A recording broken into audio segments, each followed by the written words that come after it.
Hi and welcome. Today I'm going to show you how you can calibrate a temperature-dependent Abaqus Hyperelastic model to a case when you have stress-strain data at different temperatures, just like I have in this example. And the key here is to start by calibrating a hyperelastic model to each temperature by itself. So I'm going to do that here by first saving this file into a calibration file at the lowest temperature. And I'm going to deactivate it to higher temperatures. For the calibration, I will also add a Poissons ratio load case here, simply so I can find the bulk modulus. And I will pick a Poissons ratio value of 0.495. By doing it this way, the software will search for the bulk modulus to match that Poissons ratio.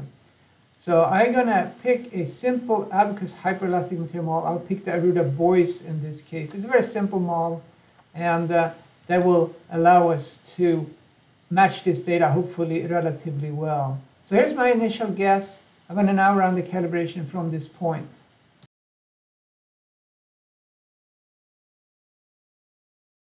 And here it is. So this is the calibration of the lowest temperature. I will now export this model to an Abaqus IMP5. And then I will repeat this procedure for the other two temperatures. So I'm going to save this as, and the key here is I'm reusing the file. So my starting point for the next calibration will be the final solution to the previous one. So that will make it easier to perform. So I'm going to just run the calibration again, but this time using the 60-degree data. And we're done. I'm going to export this one again to an IMP file.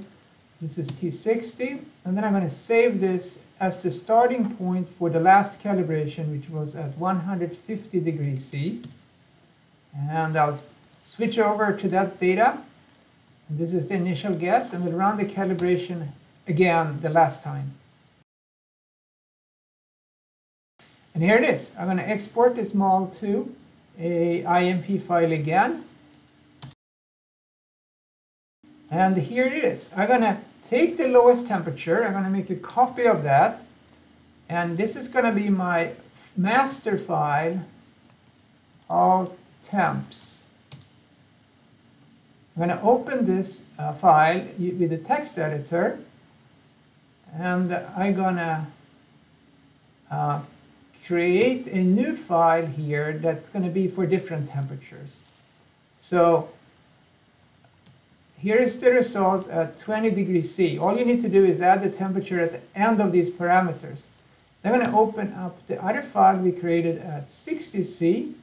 And I'm just going to copy this line here, which is the line with the parameters. And this is then 60 degrees C. And then I'm going to open up the final calibration at 150.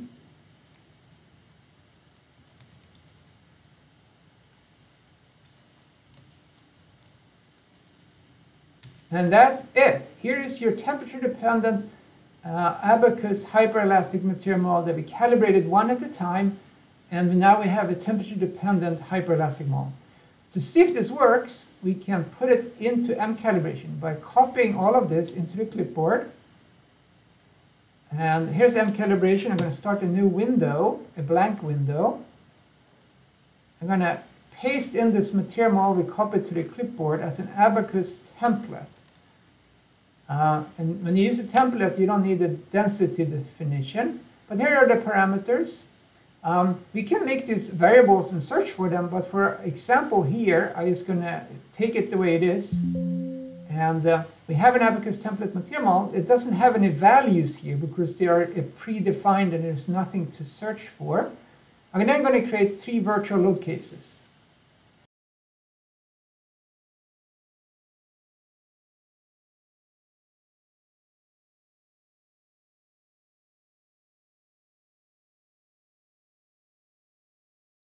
And here are the load cases. I picked the same temperature as the experimental data, but we don't have to do that obviously at this point. But here they are.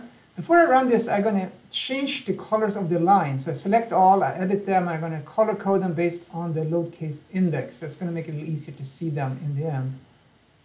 Before I run this, I'm going to check the settings of Abaqus. I'm going to go here. The Poissons ratio is pretty high, so I'm going to switch over to hybrid elements before I run it.